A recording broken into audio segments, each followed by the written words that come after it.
হুঁশিয়ারি ট্রাম্পের। ইরানের সম্ভাব্য হামলা, মুসলিম দেশগুলোকে সতর্ক করল পাকিস্তান। ইরানের ক্ষেপণাস্ত্র হামলায় আহত 7 ইসরায়েলি সেনা। ইসরায়েলের মিত্র 3 দেশকে পাল্টা হুঁশিয়ারি ইরানের। এতক্ষণ শুনছিলেন সংবাদ শিরোনাম, এবারে বিস্তারিত। ইসরায়েলি হামলার পরেই মার্কিন প্রেসিডেন্ট ডোনাল্ড ট্রাম্প শুক্রবার ইরানকে চুক্তি করতে বলেছেন। চুক্তি না করলে ইসরায়েলের আরও নৃশংস হামলার মুখোমুখি হতে বলেছেন। ওয়াশিংটন জানিয়েছে তারা ইরানের প্রতিশোধের বিরুদ্ধে তাদের ঘনিষ্ঠ মিত্রকে আত্মরক্ষায় সহায়তা করছে। একই সঙ্গে ট্রাম্প তেহরানের পরমাণু কর্মসূচি নিয়ে আলোচনার দরজাও খোলা রেখেছেন, কারণ প্রথম মেয়াদে কোনো যুদ্ধ হয়নি বলে গর্ব করা এই প্রেসিডেন্ট তার দ্বিতীয় মেয়াদে যুদ্ধে জড়িয়ে পড়া এড়াতে পারেননি। হোয়াইট হাউসের একজন কর্মকর্তা এএফপিকে জানিয়েছেন শুক্রবার ট্রাম্প ও ইসরায়েলি প্রধানমন্ত্রী বেনিয়ামিন নেতানিয়াহু কথা বলেছেন। তিনি এর আগে বলেছিলেন ইরানের শীর্ষ সামরিক কর্মকর্তা এবং পরমাণু স্থাপনাগুলোতে হামলার বিষয়ে ইসরায়েল তাকে আগেই জানিয়েছিল। ওয়াশিংটনের ভূমিকা সম্পর্কে বিস্তারিত কিছু না জানিয়ে 2 মার্কিন কর্মকর্তার এফপিএলকে জানিয়েছে শুক্রবার ইরান ব্যালিস্টিক ক্ষেপণাস্ত্র হামলা চালালে যুক্তরাষ্ট্র ইসরায়েলকে লক্ষ্য করে ছোড়া ইরানের ক্ষেপণাস্ত্র ভূপতিত করতে সহায়তা করেছে। এদিকে ট্রাম্প ফরাসি প্রেসিডেন্ট ইমানুয়েল ম্যাক্রো ও ব্রিটিশ প্রধানমন্ত্রী কেয়ার স্টারমারের সঙ্গেও কথা বলেছেন। তারা উভয়ই সংলাপের প্রয়োজনীয়তার উপর জোর দিয়েছেন। তিনি সৌদি ও কাতারের নেতাদের সঙ্গেও কথা বলেছেন বলে জানা গেছে। রিপাবলিকানরা যখন ইরান ইসরায়েল সংকট নিয়ে কাজ করছে, তখন ট্রাম্প হোয়াইট হাউসের সিচুয়েশন রুমে জাতীয় নিরাপত্তা পরিষদের বৈঠকে যোগ দিয়েছিলেন। এ সময় একজন সহকারী একটি কালো সাদা ছবি পোস্ট করেছেন, যেখানে দেখা যাচ্ছে একজন বিষণ্ণ মুখভঙ্গু ট্রাম্প পশ্চিম উইংয়ের মধ্য দিয়ে হেঁটে যাচ্ছেন। কিন্তু বৈঠক ও কূটনীতিক আহ্বানের ঝড় ওঠে যখন ট্রাম্প ইসরায়েলকে সমর্থন ও ইরানের সঙ্গে পরমাণু চুক্তিতে পৌঁছানোর প্রতিশ্রুতি দিয়েছিলেন। তখন তিনি শক্ত হাতে পরমাণু চুক্তিতে পৌঁছানোর চেষ্টা চালিয়ে যাচ্ছেন। ট্রাম্প নেতানিয়াহুকে আক্রমণ বন্ধ করার জন্য প্রকাশ্যে আহ্বান জানানোর কয়েক ঘন্টা পরেই ইসরায়েল ইরানে হামলা চালায়। মার্কিন প্রেসিডেন্ট হোয়াইট হাউস সাউথ লনে আইন প্রণেতাদের জন্য পিকনিকের আয়োজন করার সময় প্রথম ক্ষেপণাস্ত্র বিস্ফোরণ ঘটে। ট্রাম্প শুক্রবার তার ট্রুথ সোশ্যাল প্ল্যাটফর্মে বলেছেন, ইতিমধ্যেই ব্যাপক প্রাণহানি ও ধ্বংসযজ্ঞের ঘটনা ঘটেছে, তবে এই হত্যাকাণ্ডের অবসান ঘটানোর জন্য এখনও সময় আছে। তিনি বলেছেন, ইরানকে অবশ্যই একটি চুক্তি করতে হবে। খুব বেশি দেরি হওয়ার আগেই কিছু অবশিষ্ট না রেখে আগে শুধু এটি করা উচিত। ট্রাম্প এর আগে বলেছেন তিনি ইরানকে একটি চুক্তির করার জন্য সুযোগের পর সুযোগ দিয়েছেন, কিন্তু পরে মার্কিন গণমাধ্যমের সঙ্গে ও একাধিক ফোন আলাপে তিনি ইসরায়েলের চমৎকার হামলাকে সমর্থন করা এবং আলোচনার টেবিলে ফিরে আসার আহ্বান জানানোর মধ্যে দ্বিধাগ্রস্ত হয়ে পড়েন। এর কিছুক্ষণ পরেই তিনি এনবিসির সঙ্গে এক সাক্ষাৎকারে ইরানের দ্বিতীয় সুযোগের সম্ভাবনার উপর জোর দিয়ে বলেছিলেন তারা একটি চুক্তি করার সুযোগ হাতছাড়া করেছে।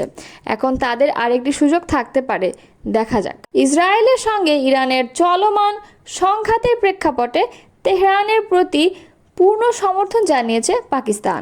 ইসরায়েলের বিরুদ্ধে ঐক্যবদ্ধ হতে মুসলিম দেশগুলোর প্রতি আহ্বান জানিয়েছে দেশটি। পাকিস্তানের প্রতিরক্ষা মন্ত্রী খাজা আসিফ দেশটির পার্লামেন্টে বলেন, পাকিস্তান ইরানের পাশে আছে। ইরানের স্বার্থ রক্ষায় প্রতিটি আন্তর্জাতিক ফোরামে সহযোগিতা করবে পাকিস্তান। তিনি আরও বলেন, ইরান, ইয়েমেন ও ফিলিস্তিনকে টার্গেট করেছে ইসরায়েল। মুসলিম দেশগুলো এখনই যদি এক না হয়, তাহলে সবার পরিণতি একই হবে। খাজা আসিফ সব মুসলিম দেশকে ইসরায়েলের সঙ্গে তাৎক্ষণিকভাবে সম্পর্ক ছিন্ন করার আহ্বান জানান এবং একটি জরুরি ওআইসি বৈঠক ডেকে সমন্বিত কৌশল নির্ধারণের আহ্বান জানান।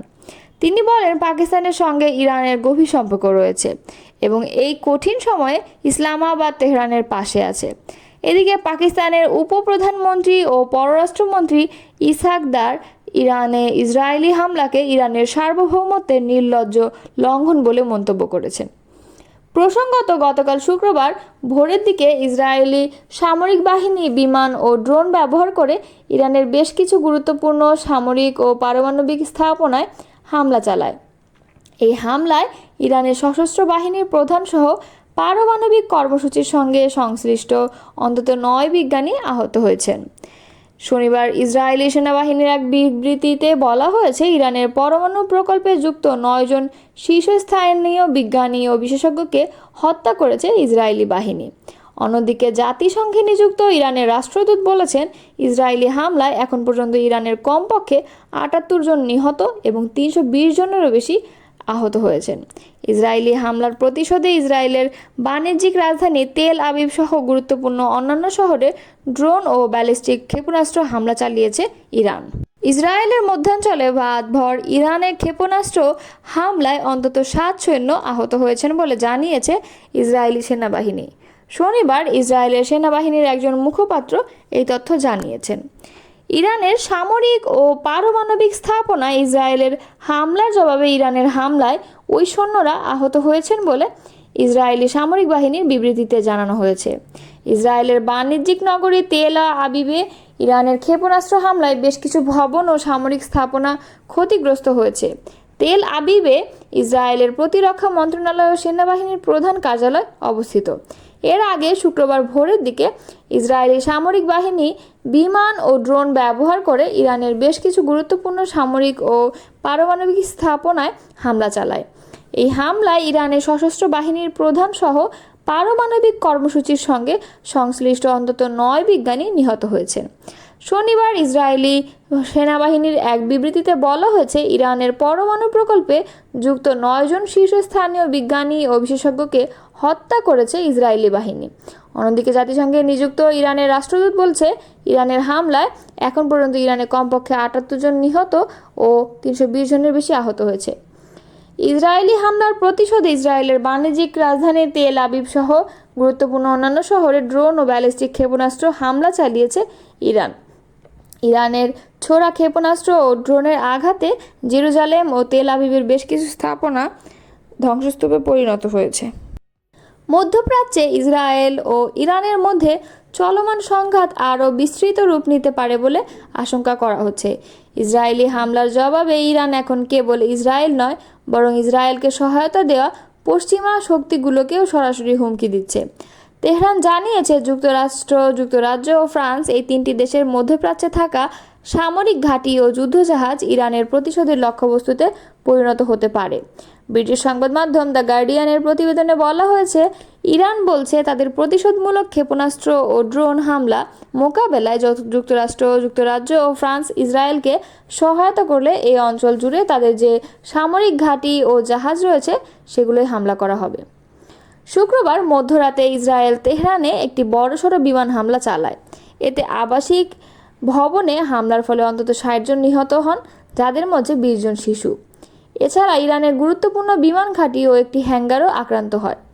এর জবাবে ইরান সকালে ইসরায়েলের বিভিন্ন সামরিক ও গোয়েন্দা স্থাপনায় 5 দফায় ব্যালিস্টিক ক্ষেপণাস্ত্র ও ড্রোন হামলা চালায়। এতে ইসরায়েলেরও ব্যাপক ক্ষয়ক্ষতির তথ্য সামনে আসছে। এই পাল্টাপাল্টি হামলার মধ্যে ইরান রাষ্ট্রীয়ভাবে ঘোষণা দেয়, ইসরায়েলের প্রতি সামরিক সহায়তা দেওয়ার পরিণতি ভোগ করতে হবে। যুক্তরাজ্য ও ফ্রান্স এই সংঘাতে প্রত্যক্ষ বা পরোক্ষভাবে ইসরায়েলের পাশে দাঁড়ালে তাদের ঘাঁটি ও জাহাজ হামলার শিকার হবে। মার্কিন কর্মকর্তারা ইরানের ছোড়া কিছু ড্রোন ও ক্ষেপণাস্ত্র প্রতিহত করার বিষয়টি স্বীকারও করেছেন। ফ্রান্সের প্রেসিডেন্ট মাখো বিষয়টি জানিয়েছেন, তারা ইসরায়েলকে সাহায্য করবে, তবে যুক্তরাজ্য সামরিক সহায়তা না দেওয়ার কথা বলেছে। এদিকে জাতিসংঘ নিরাপত্তা পরিষদের জরুরি বৈঠকে যুক্তরাষ্ট্রের পক্ষ থেকে হুঁশিয়ারি দেওয়া হয়েছে, কোনো গোষ্ঠী যদি মার্কিন নাগরিক ঘাঁটি ও অবকাঠামোর উপর হামলা চালায় তাহলে ইরানকে ভয়াবহ পরিণতি ভোগ করতে হবে।